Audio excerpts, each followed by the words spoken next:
Bloch कौम एक खास किस्म के एथनो लिंग्विस्टिक ग्रुप से ताल्लुक रखती है जो कि 3 ममालिक पर फैला हुआ है। इन ममालिक का नाम ईरान, अफगानिस्तान और पाकिस्तान है।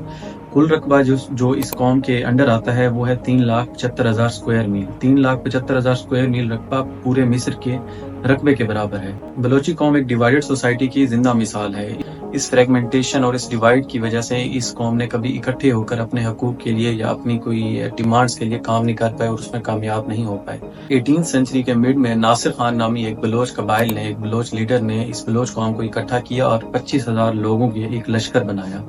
उस लश्कर ने बलोचिस्तान में पहली हुकूमत कायम की। 1800 के स्टार्ट में जब ब्रिटिश इंडिया में आ चुके थे तो उन्होंने बलोचिस्तान के ऊपर हमला किया और बलोचिस्तान को 7 हिस्सों में तकसीम कर दिया।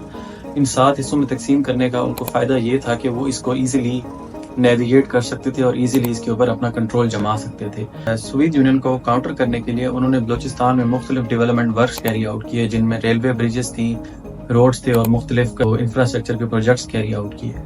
बलोचिस्तान एथनिकली 2 हिस्सों में तकसीम है। एक हिस्सा बलोचिस्तान का वहाँ पे पश्तून मेजॉरिटी है और दूसरा हिस्सा जहाँ पे बलोच मेजॉरिटी है।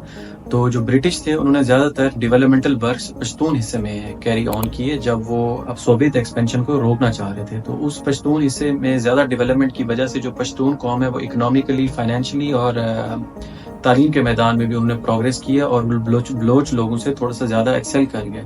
1947 में पाकिस्तान बनने के बाद तकरीबन 10 साल तक बलोचिस्तान की प्रोविंशियल असेंबली ना बन सकी। 1955 में ईस्ट पाकिस्तान और वेस्ट पाकिस्तान को डिवाइड किया गया। इस बेसिस के ऊपर 1 यूनिट स्कीम लाई गई थी। 1 यूनिट स्कीम के अंडर बलोच जो लोग थे उनको फील हुआ कि उनके पास जो पावर्स हैं वो कम हो जाएंगी और फेडरल गवर्नमेंट के पास पावर ज्यादा हो जाएगी। इस बेसिस पे खान ऑफ कलात ने आर्म्ड रेजिस्टेंस स्टार्ट की स्टेट के खिलाफ। वो आर्म्ड रेजिस्टेंस तकरीबन 3 साल चलती रही और उसमें जो पाकिस्तान आर्मी थी और उधर से बलोच जो ट्राइबल्स थे उनके दरमियान जंग जारी रही, जो कि एंड में फिर 3 साल बाद थोड़ा सा सेटल हो गई। 1972 में जुल्फकार अली भुट्टो ने बलोचिस्तान को पहली बार इजाजत दी कि वो अपने इलेक्शन कैरी आउट कर सकें। उन इलेक्शन को कैरी आउट करने के बाद एक नेशनलिस्ट गवर्नमेंट बनी नेशनल अवामी पार्टी की। नेशनल अवामी पार्टी की हुकूमत को जुल्फकार अली भुट्टो ने कुछ अरसे बाद डिसमिस कर दिया इस बेसिस के ऊपर कि वो फॉरेन पावर्स या फॉरेन स्टेट्स के साथ कंस्पायर कर रही है। नेशनल अवामी पार्टी के डिसमिसल के बाद जो अब तक बलोच इंसर्जेंसीज हुई हैं तो उनमें सबसे वायलेंट जो इंसर्जेंसी थी उसका आगाज हुआ। ये इंसर्जेंसी 4 साल तक जारी रही और इसमें तकरीबन 55,000 बलोच ट्राइब्समैन थे, उन्होंने हिस्सा लिया और 80,000 के करीब पाकिस्तानी आर्मी के लोगों ने हिस्सा लिया।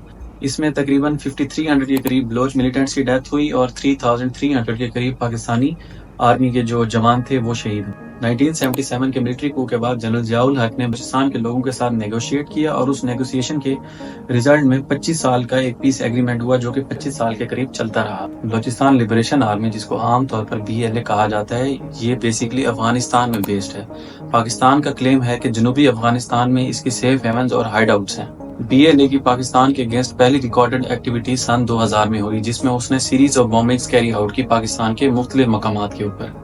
ऑफिशियली बलूचिस्तान लिबरेशन आर्मी की बुनियाद सन 2000 में रखी गई, लेकिन कुछ एनालिस्ट क्लेम करते हैं कि ये 1973-77 की जो इंसर्जेंसी थी उसके कुछ ग्रुप्स की दोबारा ये एक नए प्लेटफॉर्म के थ्रू रिसर्जेंस है। कुछ सोर्सेज के मुताबिक KGB जो कि सोवियत यूनियन की इंटेलिजेंस एजेंसी थी, उसके 2 एजेंट्स कोड नेम मिशा और साशा वो BLA के आर्किटेक्ट्स थे। 10 फरवरी 1973 को पाकिस्तान पुलिस ने और पाकिस्तान मिलिट्री ने इस्लामाबाद के अंदर इराकी एम्बेसी का रेड। उस रेड के दौरान उन्होंने उस एम्बेसी में मुख्तलिफ वेपन्स दरियाफ्त किए, उनमें स्मॉल एमिनिशन, ग्रेनेड्स और एक्सप्लोसिव्स थे। पाकिस्तान ने क्लेम किया कि ये grenades basically Balochistan liberation army या बलूचिस्तान जो रेजिस्टेंस है उसको प्रोवाइड किए जाने थे। उन एक्सप्लोसिव्स के ऊपर फॉरेन मिनिस्ट्री इराक लिखा हुआ था। पाकिस्तान ने इराक के ऊपर इल्जाम लगाया कि ये जो वेपन थे ये बलूचिस्तान लिबरेशन आर्मी को प्रोवाइड किए जाने थे। उसके बाद पाकिस्तान ने तमाम इराकी एम्बेसी के स्टाफ को एक्सपेल कर दिया और उनको पर्सोना नॉन ग्रेटा डिक्लेयर कर दिया। 14 फरवरी को अमेरिकी प्रेसिडेंट निक्सन को लिखे गए एक खत में जुल्फकार अली भुट्टो ने ईरान, अफगानिस्तान, इंडिया और USSR के ऊपर इल्जाम लगाया कि वो पाकिस्तान में BLA को सपोर्ट कर रहे हैं और बलूचिस्तान की जो अलहदगी की तहरीकें हैं उनमें उनका हाथ। सन 2004 में बलूचिस्तान लिबरेशन आर्मी ने पाकिस्तान के खिलाफ एक वायलेंट आर्म स्ट्रगल स्टार्ट की जिसमें उन्होंने कहा कि हम बलूचिस्तान को पाकिस्तान से आजादी दिलवाएंगे और आखिरकार 7 अप्रैल 2006 को पाकिस्तान ने बलूचिस्तान लिबरेशन आर्मी को एक टेररिस्ट ऑर्गेनाइजेशन डिक्लेयर किया। उनको फॉलो करते हुए 17 जुलाई को यूनाइटेड किंगडम ने भी बलूचिस्तान लिबरेशन आर्मी को टेररिस्ट ऑर्गेनाइजेशन डिक्लेयर किया। उन्होंने बलूचिस्तान लिबरेशन आर्मी को एक टेररिस्ट ऑर्गेनाइजेशन तो डिक्लेयर कर दिया, लेकिन बलूचिस्तान लिबरेशन आर्मी के लीडर हरबियार मरी को अपने मुल्क से डिपोर्ट नहीं किया और उसको वहाँ पे रेजिडेंस दिए रखी। ब्राहम ताक बुगटी नामी एक शख्स, जिसके बारे में पाकिस्तान गवर्नमेंट क्लेम करती है कि ये बलूचिस्तान लिबरेशन आर्मी का लीडर है, उसने 15 अप्रैल 2009 को ऑर्डर दिया बलूचिस्तान लिबरेशन आर्मी को कि बलूचिस्तान के अंदर जितने भी नॉन बलोची लोग रह रहे हैं उनको टारगेट किया जाए। उस ऑर्डर के नतीजे में तकरीबन 500 लोगों ने अपनी जान से हाथ धोए। इसी तरह 2010 में बलूचिस्तान लिबरेशन आर्मी ने मुख्तलिफ स्कूल्स, कॉलेजेस और यूनिवर्सिटीज को भी बलूचिस्तान के अंदर टारगेट। 2001 में पाकिस्तान और चाइना के दरमियान गवादर में एक डीप सी पोर्ट कंस्ट्रक्ट करने का मुआहदा हुआ। पाकिस्तान के लिए गवादर स्ट्रेटेजिकली बहुत ज्यादा इंपॉर्टेंट है। उसकी वजह ये है कि पाकिस्तान चाहता है कि गवादर में दुबई तर्ज का एक पोर्ट कंस्ट्रक्ट किया जाए। दूसरा ये कि जो एनर्जी हंगरी मार्केट्स हैं इंडिया, चाइना और सेंट्रल एशिया की, उन तक वो रसाई चाहता है।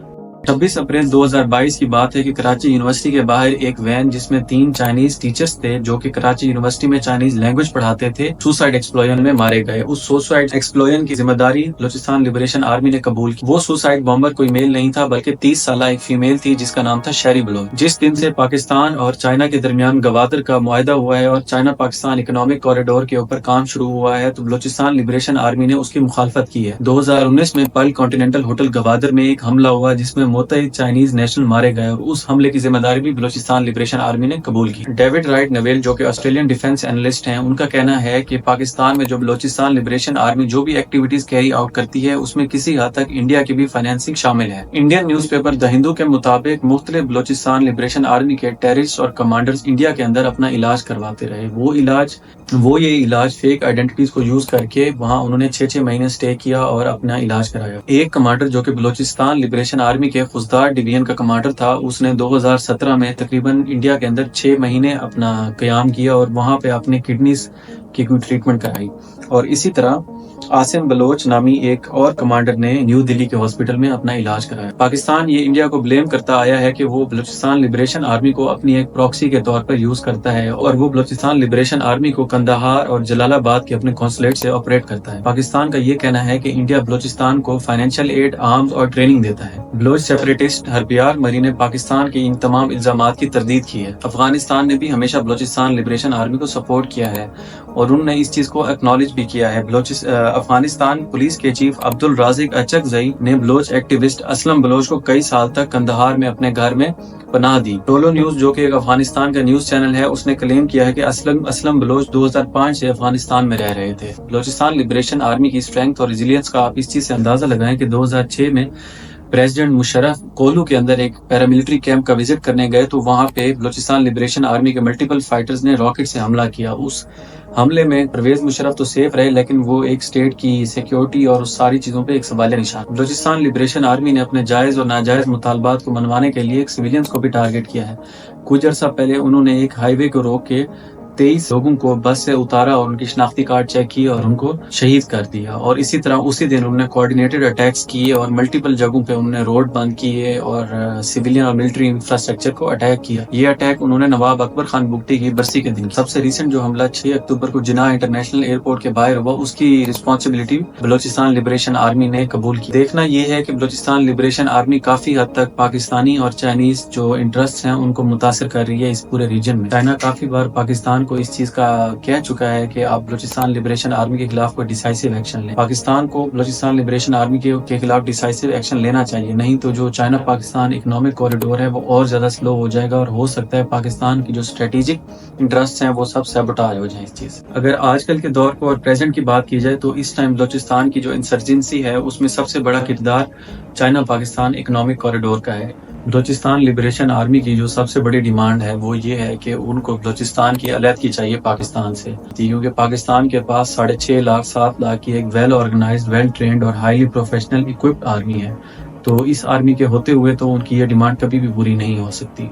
उनकी जो दूसरी डिमांड्स जो काबिल कबूल हैं और जायज़ डिमांड्स हैं वो ये हैं कि वो चाहते हैं कि बलूचिस्तान की जो नेचुरल रिसोर्सेज हैं जिसमें सोना है, तांबा है और मुख्तलिफ मादनियात हैं, ऑयल है, गैस है, उसमें से जो बलूचिस्तान के जायज़ हिस्सा है वो उनको दिया जाए। बलूचिस्तान की जो प्रोविंस की रॉयल्टीज़ हैं वो उनको मिलनी चाहिए और इन रॉयल्टीज़ को बलूचिस्तान की जो पॉपुलेशन है, जनरल पॉपुलेशन, उसकी हेल्थ, एजुकेशन और बलूचिस्तान प्रोविंस के इंफ्रास्ट्रक्चर के ऊपर लगाना चाहिए। دیکھنے والا پوائنٹ یہ ہے کہ بیسیکلی بلوچستان کے جو اس ٹائم ریپریزنٹیٹیو ہیں یا جو وہاں پہ کرتے دھرتے لوگ ہیں وہ عوام کے ریپریزنٹیٹیو نہیں ہیں، اور جو فنڈز ہیں وہ ان کو پراپرلی یوٹیلائز نہیں کرتے۔ بلوچستان کے اندر وڈیرا کلچر ہے، وہاں کے اوپر جو طاقتور بااثر لوگ ہیں ان کی اپنی ملیشیاز اور آرمیز ہیں، انہوں نے اپنی جیلیں بنائی ہیں جس میں وہ معصوم لوگوں کو ڈال دیتے ہیں، اپنا ان کا قانون کا سسٹم چل رہا ہے، تو ظاہر ہے اس میں اسٹیٹ کی ذمہ داری بنتی ہے کہ عام شہری کے حقوق کی جو ہے وہ حفاظت کرے۔ بلوچستان کا جو ٹرین ہے، وہاں کے جو علاقے ہیں وہ پاکستان میں آپ کو کہیں بھی نہیں ملیں گے۔ وہاں کے میدان، وہاں کی ہائی ویز اور وہاں کے پہاڑ بہت خوبصورت ہیں، وہاں کے لوگ بہت اچھے ہیں۔ میری اپنی حکومت سے بھی گزارش ہے اور میری پاکستان آرمی سے بھی گزارش ہے کہ جو بلوچستان کے لوگوں کی جائز مطالبات ہیں ان کو پورا کیا جائے، تاکہ پاکستان کا جو سب سے بڑا صوبہ ہے، رقبے کے لحاظ سے 45% ہے، وہ ہم سب کی پہنچ میں ہو۔ کچھ عرصہ پہلے کے پی کے حالات خراب تھے، ہم لوگ وہاں نہیں جا سکتے تھے، اب حالات ماشاءاللہ کافی بہتر ہو گئے، تو ہم لوگ وہاں جاتے ہیں اور ہمیں احساس ہوتا ہے کہ ہمارا ملک کتنا خوبصورت ہے۔ تو میں اس چیز کی آپ لوگوں کو گارنٹی دیتا ہوں کہ جو بلوچستان کی خوبصورتی ہے آپ کے پی کے وغیرہ کو بھول جائیں گے۔ میری دل سے یہ خواہش ہے اور میں دل سے یہ چاہتا ہوں کہ جلد بلوچستان کے حالات بھی معمول کی طرف آئیں، وہاں بھی ڈیولپمنٹ ہو، وہاں بھی انفراسٹرکچر بنے، روڈز بنے، وہاں کے لوگ خوش ہوں، وہاں پاورٹی ختم ہو، وہاں ایجوکیشن آئے اور وہاں کے حالات معمول کی طرف آئیں۔ اور اس میں مجھے کوئی شک نہیں ہے کہ ہمارے ملک کی حکومت اور ہماری جو ایجنسیز ہیں اس کے لیے دن رات محنت کر رہی ہیں۔